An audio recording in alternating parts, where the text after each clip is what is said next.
Kita balik mundur ya. Ya.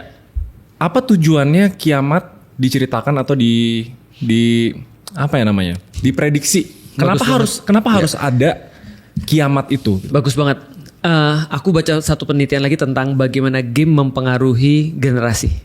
Dan berbahagialah kita yang masih punya game zaman dulu di PS1, PS2 dan segala macam.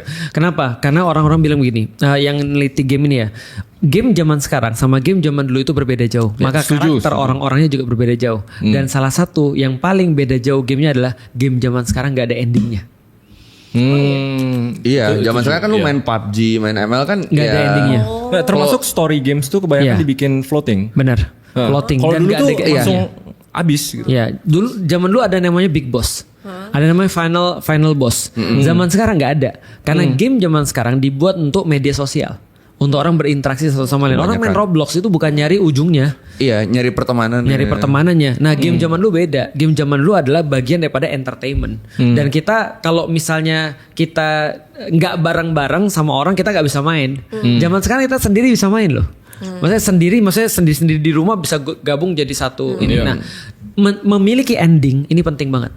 Karena begitu orang memiliki ending, dia ngerti bahwasanya dia punya keterbatasan dan keterbatasan itu yang menghasilkan usaha, efforts. Cuma balik lagi ke pertanyaan fundamentalnya, berarti kan Allah menciptakan semua ini, kasih kita kebebasan berpikir, kasih semua gitu. Tapi dia dari awal tahu ada endingnya. Betul. Menciptakan untuk dimusnahkan, analoginya kayak gitu kan. Bahkan itu termasuk salah satu keimanan kan, iman pada hari akhir. Itu ada. Rukun iman kan terakhir iman kepada hari kiamat. Iya, artinya kalau ada orang misalnya ya, ketika dia berpikir tentang hari kiamat, itu harusnya membuat dia untuk dalam tanda kutip memiliki keterbatasan dan mau untuk berpikir.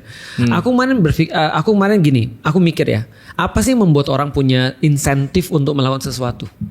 Salah satu insentif paling besar dalam bisnis ya, waktu itu kita juga pelajari kan, ada time limit. Iya. Ya kan ya. Pembelian sampai hari ini akan mendapatkan ini. Ya kan ya. Tapi kalau misalnya lebih daripada ini, mohon maaf ini nggak early bird lagi. Itu salah satu membuat orang punya insentif untuk segera melakukan sesuatu. Nah maka berpikir menurutku juga perlu insentif. Anehnya adalah kita akan lebih cepat menghasilkan solusi kalau kita tahu benar-benar waktunya terbatas. Iya sih. Iya itu benar. Iya. Tapi boleh nggak